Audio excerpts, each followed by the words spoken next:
I am recording. Hi, Melissa Jones. Hey, Joe. Are you live? I'm not recording faces. I'm not live. This is an upload for later. Oh, cool. But I'm pretty much going person to person and getting any kind of thing that they would like to be uploaded to the Looking for My Rights YouTube channel. Oh, hell yeah. So here's your opportunity. Well, I guess just Stab and Wagon has been and will always support our unhoused community. We're going to be trained. appalled at the interaction that police have with unhoused people, especially under the ruse of quote unquote helping them to connect to services. We know that's not true. We see more abuse and harassment and ticketing and arrests and citations from police than we do, connecting unhoused folks to services. So I'm just...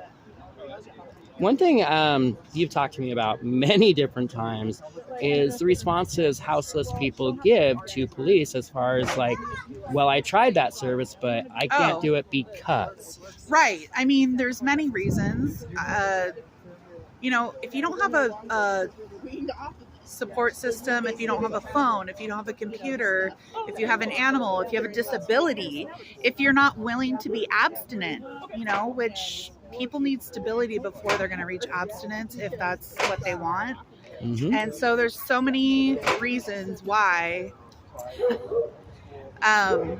people can't access services. Also there's a lot of people that report racist interactions, homophobic interactions, transphobic interactions with the services that are in this valley.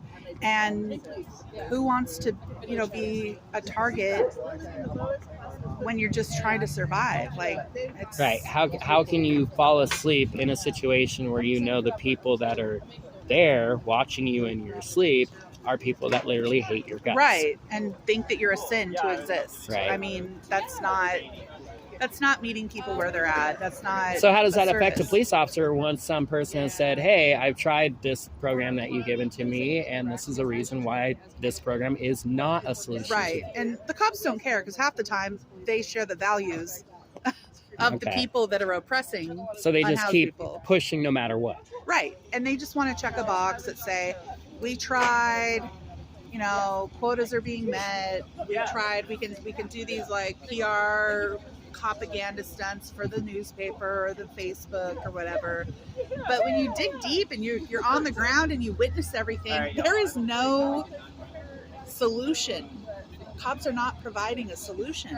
They're making it worse. So one issue barrier to a lot of people in the housing solutions that you did bring up, but is personally relevant to me, is that all of these, from Rogue Retreat to ORA to Access, the Kelly Shelter, each and every single spot, bed vacancy, in contract, all of them, every single one of them within our valley require a person to sign a contract in order to have that bed. Every single one of these contracts, you are signing away your rights in order to have a life necessary activity. Right. So I refuse to give up my right for privacy. Right. For example, privacy. Yeah. So if I can go to a apartment complex and you don't need to search me coming in and out each and every single time, then why is that necessary in a houseless housing program? Exactly. Or a curfew. What's the point of having a 9 o'clock curfew? Yep. You're grown adults. You are giving a service to grown-ass adults. They don't need a 9 o'clock curfew. That's the most demeaning, degrading barrier. It's unnecessary. Let people come and go. It's honestly the difference between living your life freely. It's like if you're poor, you don't get those. You don't. Nope.